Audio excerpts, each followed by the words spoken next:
La última flor de cempasúchil se ha secado. El aroma a copal es solo un recuerdo en el aire. El banquete ha terminado y se supone, nuestras queridas visitas han emprendido el camino de regreso, cerrando la puerta entre mundos. Pero, ¿y si la puerta no se cierra del todo? ¿Y si, entre el aroma de la comida y la luz de las velas, se coló algo más? Algo que no era un familiar, algo que no buscaba consuelo, sino algo completamente distinto. Bienvenidos a Folclor Macabro. Hoy exploraremos 4 testimonios aterradores sobre lo que puede quedarse tras haber finalizado el Día de Muertos.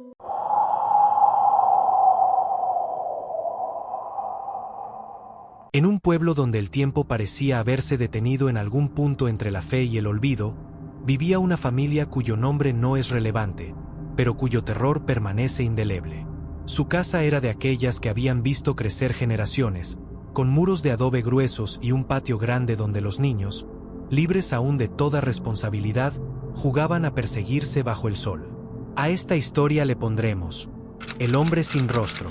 Para ellos, como para muchos en la región, las tradiciones no eran simples rituales anuales, eran el cordón umbilical que los mantenía unidos a su historia, a su tierra y a aquellos que ya no estaban. La madre, una mujer de fe inquebrantable y manos laboriosas, era la guardiana de estas costumbres. Cada año, como un acto de amor meticuloso, construía un altar de Día de Muertos que era mucho más que una ofrenda. Era un puente fragante y colorido tendido sobre el abismo que separa a los vivos de los muertos. Los preparativos comenzaban semanas antes. El aire se impregnaba del dulce aroma del pan de muerto horneándose en el fogón de leña, un olor que se mezclaba con el terroso y resinoso del copal que pronto humearía en el incensario. Las flores de cempasúchil, naranjas y vibrantes como pequeños soles cortados, llegaban en grandes canastos. Ella las disponía con paciencia infinita, formando senderos que, según la creencia, guiarían a las almas hasta el umbral de su hogar. Sobre el mantel bordado colocaba las fotografías en blanco y negro o sepia de los abuelos, los tíos, la hija que partió demasiado pronto. Sus rostros serenos, capturados para la eternidad, observaban desde sus marcos la ceremonia preparada en su honor. No faltaban los vasos con agua para calmar la sed del largo viaje, las veladoras cuya llama titilante era un faro en la penumbra del más allá, las calaveritas de azúcar con los nombres de los vivos escritos con ironía cariñosa en la frente, y por supuesto, los platillos que en vida habían sido los favoritos de los difuntos. Pero ese año en particular, una vez que los últimos visitantes se habían ido, una vez que las guitarras enmudecieron y las luces del pueblo se apagaron, una sensación extraña, difícil de definir, comenzó a apoderarse de la casa. Era como si el silencio se hubiera convertido en una presencia densa y observadora. La madre, movida por una compasión profunda y una fe que rayaba en lo obstinado, se resistía a desmontar la ofrenda. «Hay almas tímidas, hijos», les decía a sus hijos mientras estos observaban con una mezcla de respeto y fastidio como el altar empezaba a mostrar signos de decadencia. Espíritus rezagados que se pierden en el camino o que les da pena llegar. Hay que darles chance de despedirse, de tomar las últimas migajas. Sin embargo, ese acto de piedad o caridad que, sin que ella lo sospechara, mantenía abierta una puerta que, por protocolo ancestral, debía cerrarse. Y desde ese umbral entreabierto, algo empezó a filtrarse. La primera manifestación ocurrió una noche particularmente fría, cuando una luna pálida y lejana bañaba el patio con una luz plateada y fantasmal. Pepe, el hijo menor, un niño de 8 años de imaginación fértil y mirada curiosa, se despertó en mitad de la madrugada abrumado por una sed insoportable. La casa estaba sumida en un silencio absoluto. El tic-tac del viejo reloj en la sala era lo único que se escuchaba dentro de ese hogar. Descalzo, el niño salió de su cuarto para dirigirse a la cocina. Al salir, se topa primero con la sala, donde se encuentra el altar, iluminado solo por la tenue luz de la luna que se filtraba por la ventana. Fue entonces cuando su mirada, ajustándose a la penumbra, captó una figura que no debería estar allí. Junto al altar, de espaldas a la puerta e inmóvil como una estatua, se erguía la silueta de un hombre. La primera impresión fue de confusión, tal vez era su papá o uno de sus hermanos. No obstante, La silueta estaba extrañamente rígida, y le generaba una sensación de frío intenso. Entonces, la figura giró ligeramente, o quizás fue un juego de sombras, y en ese momento, Pepe divisó su rostro, o la ausencia de este. Sí, tenía una cabeza, pero esta no tenía rasgos faciales. Era plano y oscuro. El terror que sintió en cada fibra de su ser, lo dejó paralizado. No podía gritar, no podía moverse. Sus ojos, desencajados, registraron más detalles con una claridad surreal. La entidad no portaba camisa. Su torso era pálido y delgado, estaba cubierto de manchas rojizas y oscuras, irregulares, que se adherían a la piel como si fueran de alquitrán, como pensaría después, de líquido vital seco y viejo. De su cintura colgaba un pantalón beige, de tela basta, viejo y desgastado. No respiraba, no emitía sonido. Solo estaba allí, una pieza de pesadilla insertada en la realidad de su hogar. El hechizo se rompió cuando un ladrido proveniente del patio le devolvió el control de sus piernas. Retrocedió con tal brusquedad que se cayó, y el ruido, aunque leve, le pareció ensordecedor. Corrió de regreso a su cama y se enterró bajo las cobijas, temblando de manera incontrolable, conteniendo el llanto hasta que el agotamiento y el miedo lo vencieron y cayó en un sueño inquieto y superficial. A la mañana siguiente, bajo la luz cruda y segura del sol, la historia le salió a borbotones, entrecortada por los sollozos. Sus padres lo miraron primero con preocupación y luego con una creciente exasperación. «Fue un sueño, Pepito», dijo su padre, frotándose el cansancio de los ojos. «Son las historias que oyes en la escuela». Su madre, aunque más compasiva, también se inclinó por la explicación racional. «Tu imaginación es muy grande, mi amor. Viste una sombra seguramente». Pepe insistió, pero su historial de pequeñas mentiras y exageraciones, común en cualquier niño, jugó en su contra. La evidencia de su credibilidad era escasa. Sin embargo, no todos en la casa descartaron el relato tan fácilmente. Sus hermanos mayores, dos muchachos que estaban en esa incómoda frontera entre la adolescencia y la adultez, no dijeron nada, pero se miraron entre ellos con una duda persistente. Habían visto el pánico absoluto en los ojos de su hermano pequeño, un terror que no parecía fabricado. Era demasiado genuino su temor, y estaba dando demasiados detalles del mismo como para ser solo producto de un mal sueño. Los días transcurrieron con una aparente normalidad que, la familia continuó con sus rutinas, el padre y los hermanos mayores yendo a trabajar al campo, la madre atendiendo la casa y los más pequeños yendo a la escuela. Pero pequeños detalles empezaron a alterar la paz. Un frío repentino que se colaba en una habitación cerrada, el sentimiento persistente de ser observado desde un rincón vacío, el perro de la familia, un animal tranquilo y viejo, se negaba a entrar en la sala por las noches, gruñendo bajito con el pelo erizado antes de refugiarse en el patio. La tensión también iba en aumento, como la cuerda de un violín que se aprieta poco a poco, a punto de romperse. El punto de ruptura llegó una semana después, en la profundidad de una noche sin luna. Un sonido desgarrador quebró el silencio de la casa, un grito ahogado, ronco, que era más un forcejeo por el aire que un alarido. Provenía de la habitación del hermano mayor. El resto de la familia se despertó de golpe, el corazón en la garganta.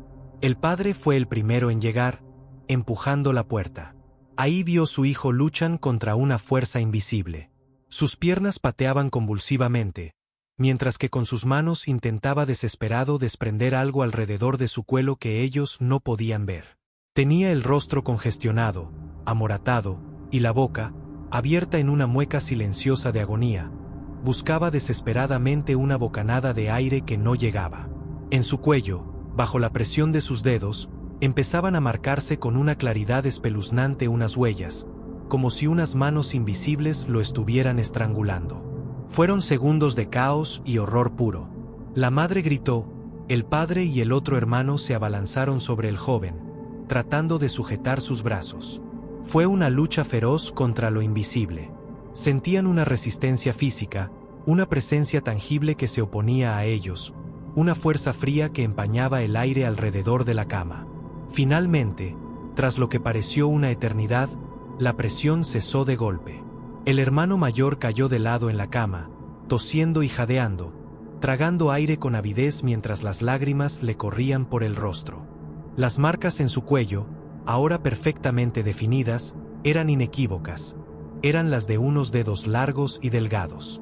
Cuando logró recuperar el aliento, lo primero que alcanzó a balbucear, con una voz ronca y quebrada por el llanto y el terror, era él. El hombre sin cara. Estaba encima de mí, no podía respirar. Esa fue la chispa que encendió la pesadilla por completo. La entidad, que antes se había contentado con ser un espectro pasivo, un mero observador en la penumbra, ahora mostraba su verdadera naturaleza violenta y depredadora. La incredulidad se evaporó, reemplazada por un miedo primario y colectivo. El padre de familia se convirtió en la siguiente víctima. Una madrugada, una fuerza invisible lo agarró mientras dormía y lo arrojó con violencia contra la pared de su dormitorio. El golpe fue seco y contundente, dejándolo magullado, conmocionado y con la certeza absoluta de que estaban siendo atacados por algo que estaba más allá de su comprensión. Luego de esto dio comienzo al poltergeist en esa casa con una intensidad creciente. Objetos de la cocina, cucharas, platos, caían de los armarios sin razón aparente. Golpes secos y huecos resonaban en las paredes, como si alguien estuviera dando martillazos desde dentro de los muros.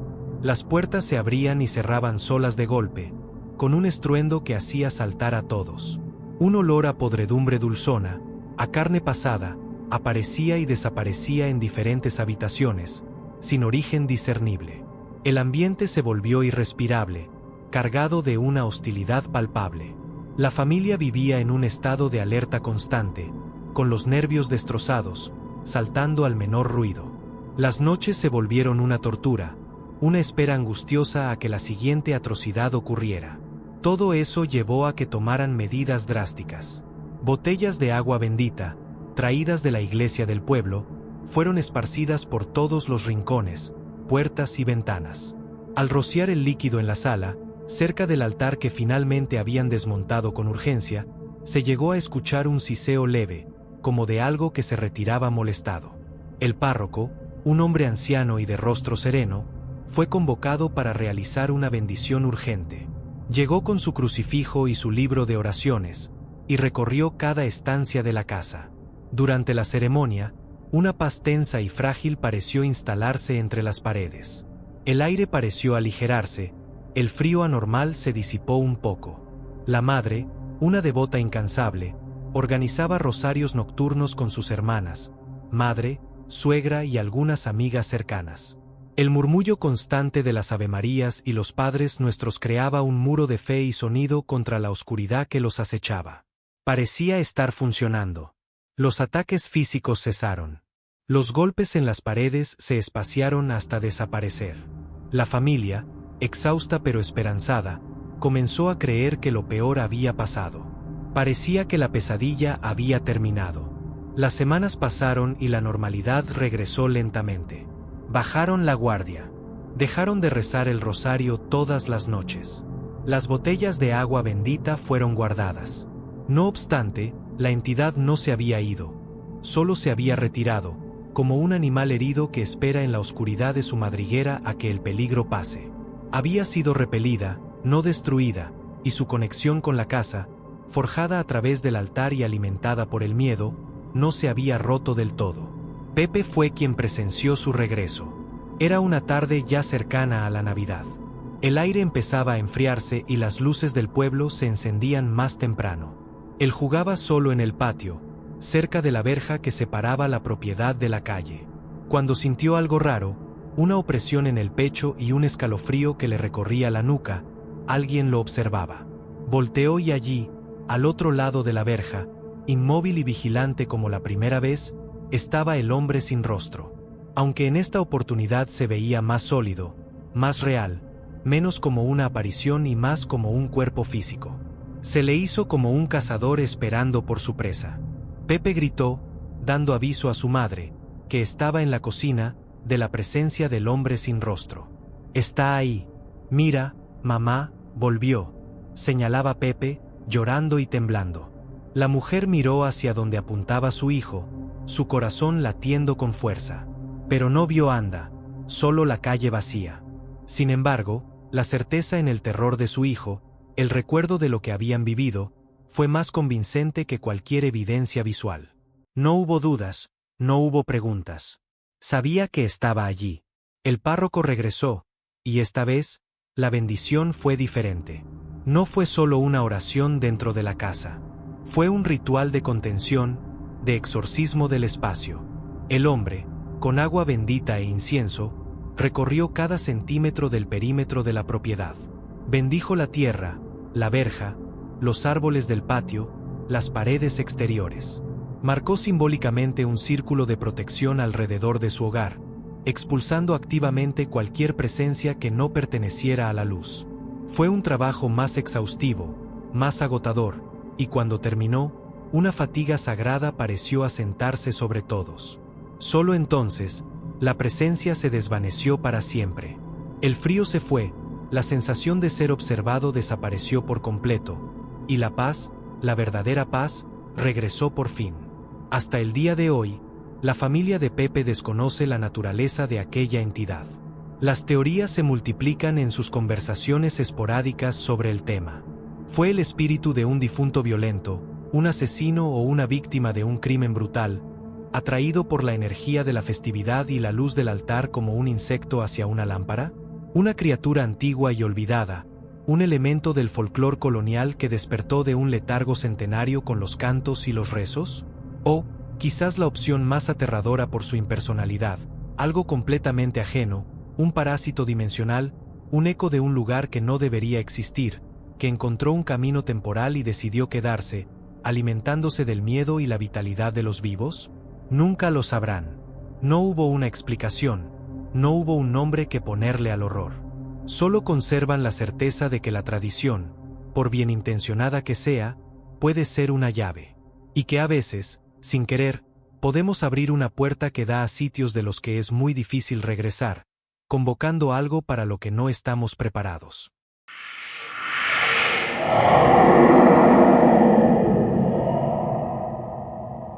Si te están gustando los relatos, no olvides dejarme un me gusta.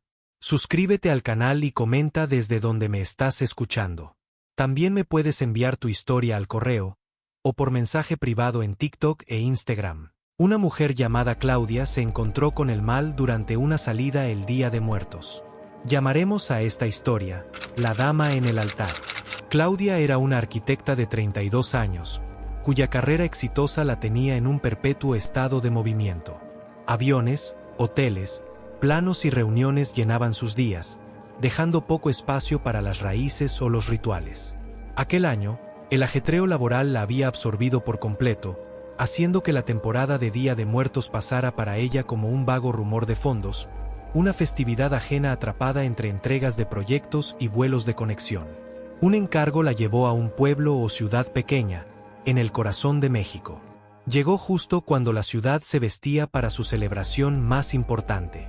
Para Claudia, fue una oportunidad. El estrés acumulado era una losa sobre sus hombros, y la perspectiva de sumergirse, aunque fuera como espectadora, en una tradición tan vibrante, se presentó como un bálsamo necesario. Sus anfitriones locales, al ver su interés genuino y su fatiga, la invitaron amablemente al desfile principal y a una cena posterior. Claudia aceptó encantada. Era la distracción perfecta. El desfile fue un torrente de color y sonido, pero desde el principio, Claudia notó que la celebración aquí tenía un matiz distinto, una profundidad que iba más allá del folclore turístico. No era solo alegría, había una palpable carga de duelo colectivo, una memoria pesada. La procesión avanzaba entre serpentinas y música, con algunas catrinas sonrientes. En la plaza principal se erguía un altar dedicado a los desaparecidos y a quienes habían perdido la vida a manos de la violencia criminal. No había flores de cempasúchil alegres, sino claveles blancos. En lugar de fotografías sonrientes, había retratos acompañados de nombres y fechas que contaban historias truncadas. El ambiente alrededor era de respeto. Claudia se sintió algo conmovida por ese gesto. Fue en ese contexto, mientras la multitud comenzaba a dispersarse y ella se preparaba para retirarse a cenar, cuando la vio. Al otro lado de la plaza, de pie junto a un arco de piedra oscura, había una mujer. Su figura destacaba no por llamar la atención, sino por generar una disonancia visual inmediata.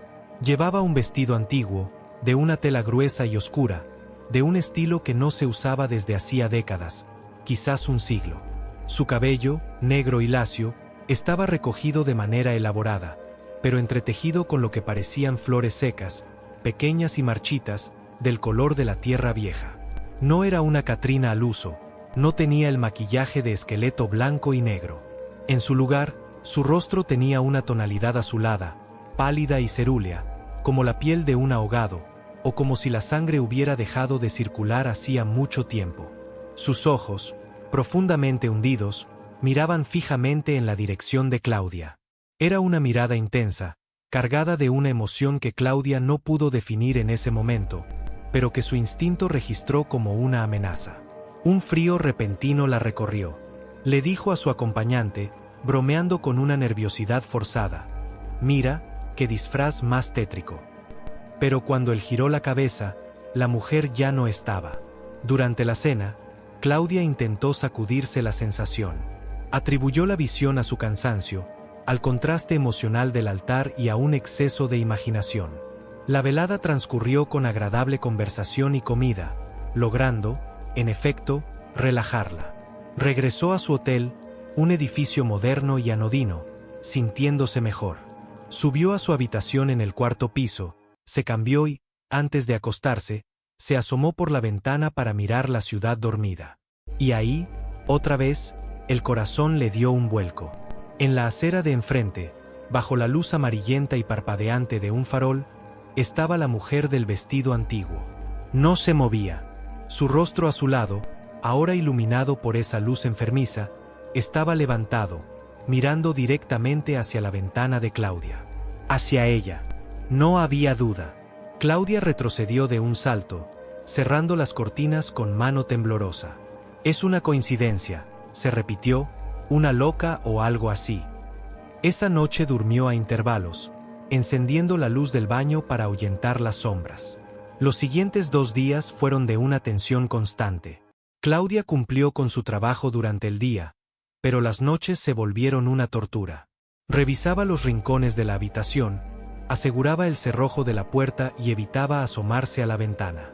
La mujer no volvió a aparecer en la calle, y Claudia empezó a convencerse, de nuevo, de que había sido una serie de malentendidos. Hasta la tercera noche, el sueño la venció cerca de las 3 de la madrugada. No sabía cuánto tiempo había pasado cuando una presencia la despertó. Abrió los ojos, aún empañados por el sueño, y la vio. La mujer estaba de pie al lado de su cama, tan cerca que Claudia podía distinguir sus párpados y el polvo seco incrustado en las flores de su cabello. Pero lo peor era su mirada. Ardía con un odio puro, una malevolencia tan intensa que parecía materializarse en el aire. Claudia estaba paralizada, incapaz de gritar o moverse, atrapada en ese intercambio visual con la muerte. Entonces, la mujer alzó un brazo. Su mano, pálida y de dedos largos y delgados, no tenía uñas, sino unas terminaciones negras y afiladas, como garras. La movió con un gesto seco y violento, como si fuera a descargar un golpe brutal sobre el rostro de Claudia. Fue ese movimiento, esa intención física y tangible de hacerle daño, lo que hizo que soltara un grito desgarrador mientras, en un acto reflejo, se arrojaba hacia el otro lado de la cama, cayendo pesadamente al suelo con la intención desesperada de alejarse. El golpe contra el frío piso la sacudió. Cuando alzó la vista, jadeando y con el corazón martilleándole el pecho, la habitación estaba vacía. La mujer se había esfumado. La mañana siguiente la encontró destrozada. Había dormido, como mucho, 1 hora acumulada. Se sentía enferma, con los nervios al límite. Mientras preparaba un café con manos que aún temblaban, un sonido la heló en seco. Provenía del pasillo, justo frente a su puerta. No eran los pasos normales de otro huésped o del personal de limpieza. Eran unos tacones, pero no sonaban como unos zapatos elegantes. Era un ruido más pesado e irregular, a veces rápido, a veces lento, como merodeando. Claudia contuvo la respiración. El miedo la inundó, pero esta vez surgió de sus profundidades un instinto ancestral de protección. Recordó una pequeña Biblia que su abuela le había regalado hacía años y que, por inercia, siempre empacaba en sus maletas, aunque nunca la leyera. La sacó de su maleta, la apretó contra su pecho y, arrodillándose junto a la cama, comenzó a orar en voz baja, con un fervor que nunca antes había sentido. Las palabras le salían entrecortadas, suplicantes. Rezó el Padre Nuestro, el Ave María, cualquier oración que recordara. Y entonces, milagrosamente, los pasos se detuvieron. Dejaron de sonar de golpe, como si la presencia se hubiera topado con una barrera invisible. Colgó el teléfono con su madre minutos después, sin aliento, relatando la historia entre sollozos. Su madre, una mujer de fuertes creencias, no dudó ni un segundo. «Hija, se te pegó algo malo. Necesitas una limpia, y rápido». Por fortuna, ese día Claudia regresaba a su ciudad. Allí, su madre la esperaba y sin mediar explicaciones largas, la llevó directamente a ver una señora de confianza, una mujer a la que todos en la familia acudían en busca de consejo y ayuda para asuntos espirituales. La casa de la señora era pequeña, llena de plantas y con un olor persistente a hierbas secas. La mujer, de edad indefinida y ojos que parecían ver a través de las personas, recibió a Claudia con una seriedad absoluta. Ni siquiera había terminado Claudia de cruzar la puerta cuando la señora frunció el ceño. «Siéntate, hija», dijo con voz grave. La observó fijamente durante un largo e incómodo silencio, como si estuviera leyendo algo escrito en su aura. Luego, sin decir una palabra, tomó su baraja de cartas y comenzó a tirarlas sobre la mesa. Después de un rato, suspiró hondo y clavó su mirada en Claudia. «Cuando llegaste, sentí una carga negativa muy fuerte. Ahora ya lo confirmé. ¿A dónde fuiste, muchacha? ¿Qué se te pegó esa cosa tan mala?» Claudia, con la voz quebrada, le contó todo: el viaje, el desfile, el altar de los desaparecidos y la mujer de piel azul. La señora asintió lentamente. «Lo que viste no era un fantasma, hija. Es un demonio. Puede que se haya sentido atraída por la energía de ese lugar. Y tú, cansada, con las defensas bajas y sin protección espiritual, fuiste un blanco fácil. Se enganchó a tu energía y se pegó a ti».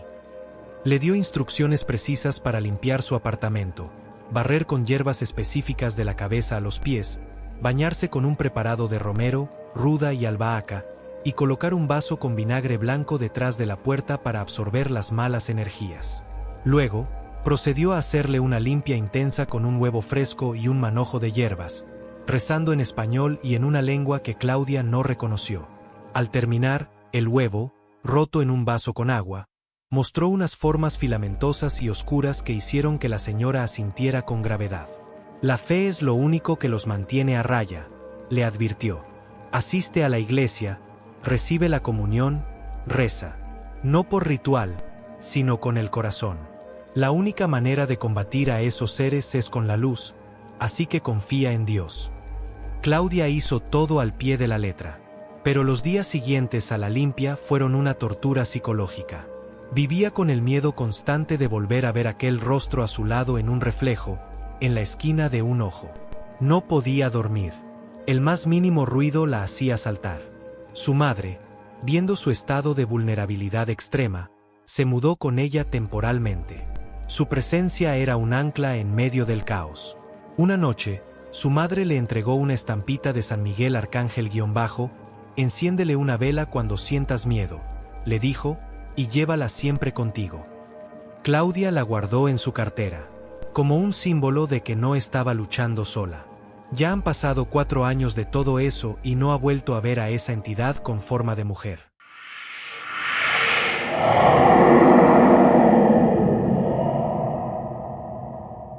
La siguiente historia pertenece a Gerardo, quien cuando fue adolescente, vivió el verdadero horror tras una inocente visita a un camposanto. La titularemos «Las lumbres en el Panteón».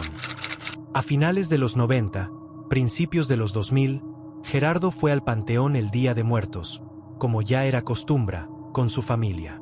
Ahí, sus padres y tíos limpiaban las tumbas de los abuelos, adornaban con flores frescas y veladoras, y compartían anécdotas como si los difuntos estuvieran allí, sentados en un banco invisible, escuchando con atención. Gerardo, con sus 15 años a cuestas, ya empezaba a sentir la rebeldía adolescente contra las tradiciones. Para él, el panteón era un lugar lúgubre y aburrido. Así que, mientras sus padres y tíos se dedicaban a los preparativos, él decidió ir a caminar un poco. Y sin darse cuenta acabó yendo a la parte más antigua del cementerio. El crepúsculo comenzaba a teñir el cielo de naranja y púrpura. Fue entonces cuando, al fondo de un callejón de cipreses, lo vio. No eran luces de velas, ni faroles. Eran dos bolas de fuego, del tamaño de un puño, de un color anaranjado intenso. Flotaban a la altura de la cintura de un hombre y se movían en sincronía, bailando una coreografía silenciosa entre las tumbas. Se acercaban, se alejaban, giraban en espiral. Gerardo se quedó asombrado. Pensó que eran algún tipo de adorno o artilugio que empezaron a vender en estas fechas, y que probablemente se popularizarían más en Navidad. Las luces danzaron un minuto más y luego se desvanecieron de golpe. Gerardo regresó con su familia sin decir una palabra, pues no le dio mucha importancia. No se imaginó que esa misma noche, la paz en su hogar se quebraría. La casa de la familia de Gerardo era espaciosa. Siempre había sido un lugar cálido y seguro. Hasta esa noche, que Gerardo se despertó debido al ruido de unos pasos. No les resultaron familiares. Eran pesados, como si llevaran botas, y con un arrastre al final de cada pisada. Gerardo se encogió bajo las cobijas, conteniendo la respiración, rezando para que fuera su imaginación. Los pasos se detuvieron frente a su puerta. Todo volvió a quedar en silencio. Luego, escuchó cómo los pasos se alejaban lentamente. Al día siguiente, en el desayuno, el rostro pálido de Gerardo delataba su noche en vela. ¿Oyeron pasos anoche?, preguntó. Su padre negó con la cabeza. Su madre sugirió que a lo mejor tuvo una pesadilla y al despertar creyó que lo que escuchó fue real. Esa misma noche, los pasos regresaron. Y esta vez no fueron lentos. Fue un correteo frenético, desesperado, que transmitía una energía aterradora. Pero ahora toda la familia lo había escuchado. La incredulidad se transformó en una ansiedad colectiva. Y la situación fue a peor. La siguiente madrugada, un estruendo ensordecedor los sacó a todos de la cama. Al bajar a la sala, encontraron el suelo cubierto de pedazos de cerámica. El jarrón que había comprado su madre en un viaje familiar estaba hecho añicos en el centro de la habitación, como si lo hubieran arrojado con furia desde lo alto de la repisa. No había nadie. Las ventanas estaban cerradas. Los dos gatos de la familia, animales tranquilos y caseros, habían desaparecido. Los encontraron a la mañana siguiente, acurrucados y temblando en el rincón más alejado del patio, negándose rotundamente a entrar a la casa. Eran los testigos mudos, las primeras víctimas del terror que se había adueñado del lugar. La familia intentó racionalizar lo imposible. ¿Un intruso? ¿Una broma de mal gusto? Pero no había forma de que alguien entrara y saliera tan fácilmente y no se llevaban nada. Y así fueron pasando cosas cada vez más extrañas. Las fotografías familiares eran encontradas con sus marcos rotos o el cristal astillado. Los objetos empezaron a moverse solos, incluso les llegaban a tirar cosas de repente cuando estaban solos. Los sucesos paranormales ocurrían siempre en la noche. En el día se sentía un ambiente pesado en la casa. La noche más aterradora para Gerardo llegó cuando la presencia se volvió a posicionar al otro lado de su puerta. Esta vez no escuchó pasos, sino el sonido de una respiración ronca, entrecortada, justo en la rendija bajo la madera. Gerardo estaba sentado en su cama, paralizado, mirando fijamente el picaporte, convencido de que en cualquier momento giraría. De repente, un ruido en la ventana lo hizo saltar. Era Misa, la gata más arisca y desconfiada de las dos. Estaba arañando el vidrio de su ventana con desesperación, maullando de una manera que sonaba más a una advertencia que a un ruego. Con un temor que le nublaba la razón, Gerardo abrió la ventana. Misa entró de un salto, pero en lugar de buscar caricias, se plantó frente a la puerta del cuarto. Su lomo estaba erizado, sus orejas aplastadas y emitía un bufeo bajo y continuo. Cuando Gerardo, movido por un impulso de enfrentar lo que fuera, se acercó a la puerta, la gata se interpuso, arquear su espalda y mostró los colmillos, negándose a dejarlo pasar. Fue un acto de protección tan claro que Gerardo comprendió el mensaje: no abras. Decidió hacerle caso. Se acostó en la cama, sin quitar la vista de la gata, que montó guardia toda la noche como un pequeño y peludo centinela frente al umbral del peligro. A la mañana siguiente, el ambiente en la casa era gélido. Sus padres parecían haber envejecido 10 años en una noche. Estaban desvelados, de un humor negro y se comunicaban con miradas cargadas de un terror que no se atrevían a verbalizar. Gerardo intentó preguntar, pero su padre le cortó con un seco: no es nada, hijo. Sin embargo, después de que Gerardo salió a la escuela, al regresar encontró a su madre sacando de una bolsa un atillo de hierbas y varias botellas con líquidos de colores extraños. Lo que siguió fue un ritual de purificación. Su madre, con una determinación férrea, encendió las hierbas y comenzó a esparcir el humo por cada rincón de la casa, recitando oraciones. Luego, con un ramo de ruda, roció las paredes y los marcos de las puertas con el líquido de las botellas, un brebaje que olía a alcohol y a mentol. En la entrada principal, colgó una sábila mediana, gruesa y carnosa, atada con un hilo rojo. Para absorber la mala energía, le explicó luego a Gerardo. Finalmente, dejó una Biblia abierta en el centro de la mesa de la sala. A Gerardo y a su hermana les dio sendos frascos con agua bendita. Rocíen esto en los marcos de sus ventanas antes de dormir, les indicó. El cambio no fue inmediato, pero sí palpable. Esa noche, los pasos no se escucharon dentro de la casa. En su lugar, Gerardo, desde su cuarto, los oyó afuera. Como si la entidad o entidades estuvieran ahora contenidas por una barrera invisible, caminando con frustración alrededor del perímetro que la madre había consagrado. Los pasos ahora resonaban en la tierra del patio, acercándose y alejándose, una ronda macabra que se prolongó por horas. Pero no traspasaron la puerta. No volvieron a entrar. Con el paso de los días, los ruidos cesaron por completo. La sábila colgada en la entrada se fue secando, poniéndose marrón y arrugada, como si hubiera absorbido hasta la última gota de la negatividad que infestaba el hogar. Los gatos, cautelosamente, volvieron a entrar en la casa. La paz, una paz cansada y vigilante, se restableció. Nunca supo con certeza que fueron aquellas bolas de fuego en el panteón y si eso estaba relacionado con lo que le pasó. Pues en su región dicen que esas bolas de fuego pueden ser brujas. Tal vez Gerardo atrajo a entidades que se molestaron con él por pasear entre las tumbas del panteón sin haberle llevado alguna ofrenda. No obstante, él y su familia siguieron yendo al panteón en Día de Muertos, y nada raro los volvió a molestar. Aunque en esas ocasiones Gerardo permanecía junto a sus familiares.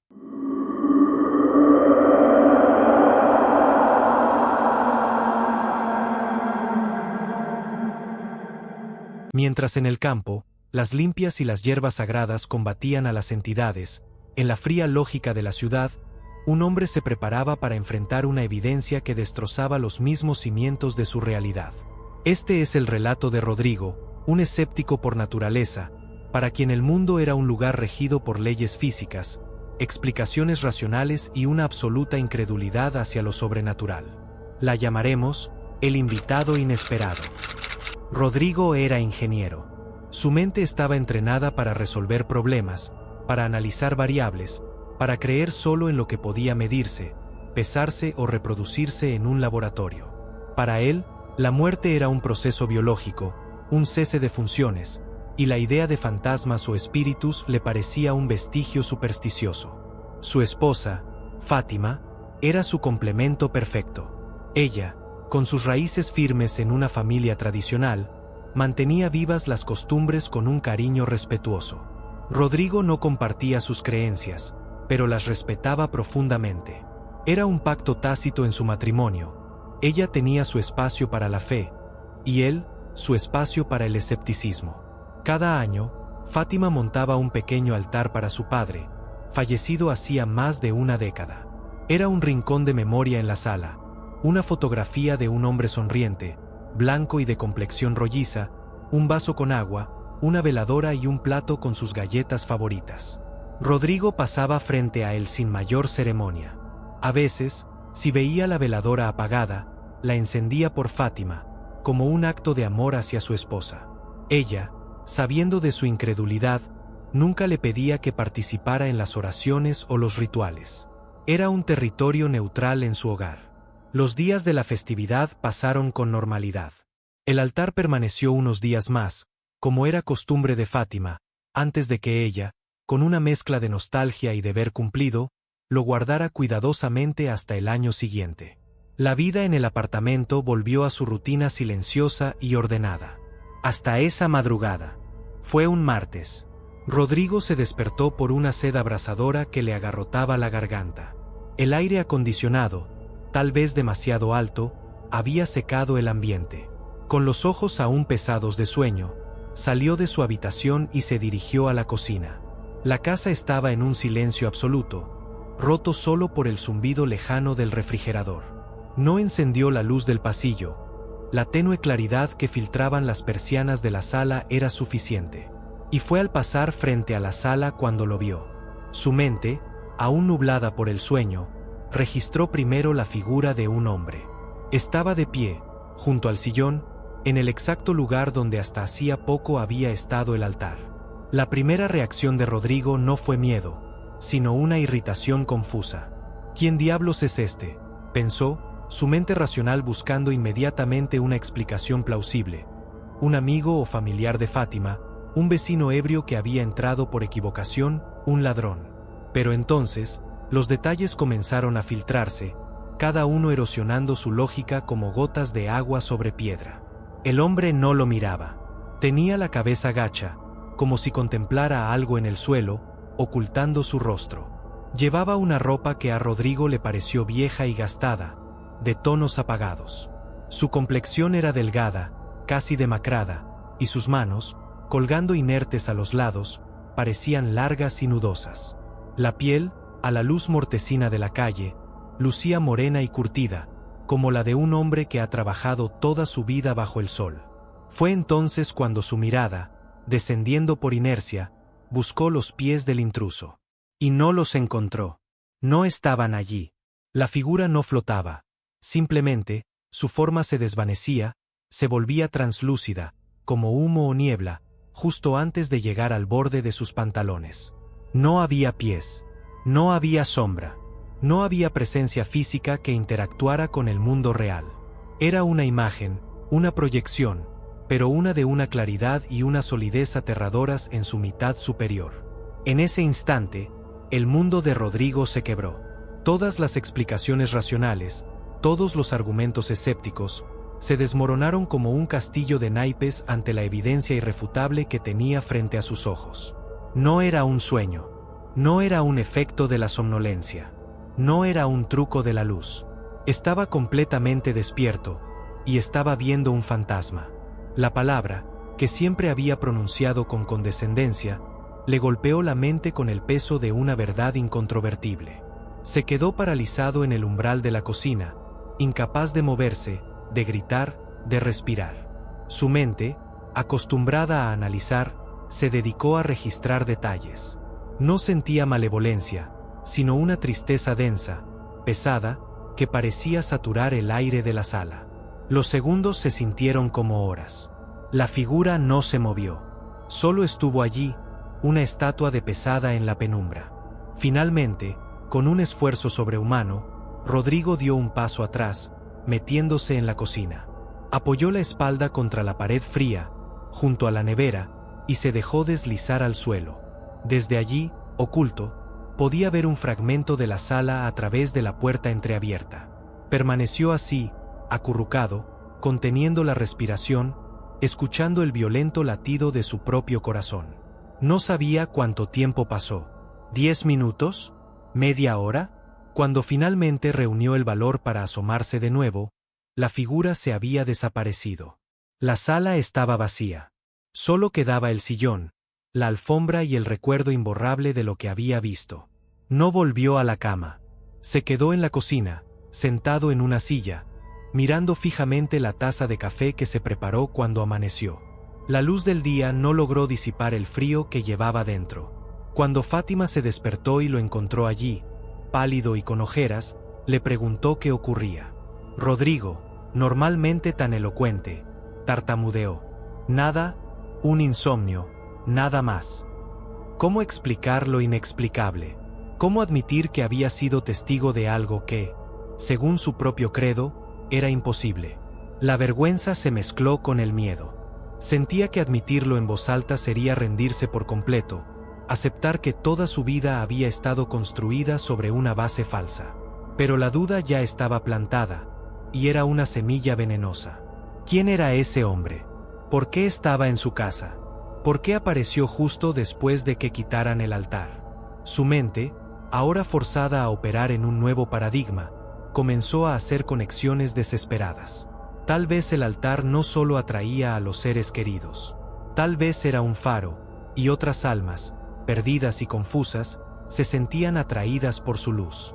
Quizás el padre de Fátima, en vida, había conocido a ese hombre demacrado. O peor, quizás el hombre no tenía ninguna conexión con ellos, y simplemente había encontrado una puerta abierta y había decidido quedarse. La vida continuó, pero Rodrigo ya no era el mismo. Ahora revisaba los rincones con el rabillo del ojo antes de entrar a una habitación. Las noches se volvieron largas y vigilantes. Ya no se burlaba de los programas de fantasmas. Ahora los veía con una morbosa y temerosa curiosidad. Él fue testigo que algo que creía imposible, y lo imposible le había devuelto la mirada. Nunca se lo contó a Fátima. Guardó el secreto como una herida que no cicatriza.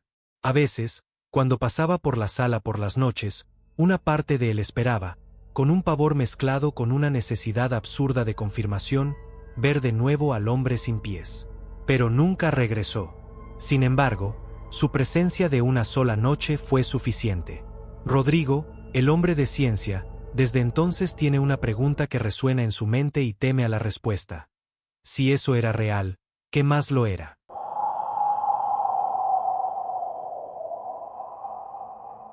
Todas estas historias comparten un hilo conductor. El Día de Muertos no es solo un reencuentro. Es un momento de vulnerabilidad, un cruce de caminos donde no siempre sabemos quién, o qué, aceptará nuestra invitación. Tengan cuidado con las ofrendas que dejan, y con las puertas que deciden mantener abiertas. Porque algunas visitas, una vez que se instalan, son muy difíciles de despedir. Y así despedimos otro viaje a lo oculto en Folclor Macabro. Gracias por acompañarnos. Recuerden dejarme un me gusta y suscribirse al canal si todavía no lo han hecho. Coméntenme desde donde me escuchan y compartan el video con otros amantes del terror. Cuídense, y recuerden, a veces, la mejor ofrenda para los muertos es el respeto, y la mejor protección para los vivos, la prudencia.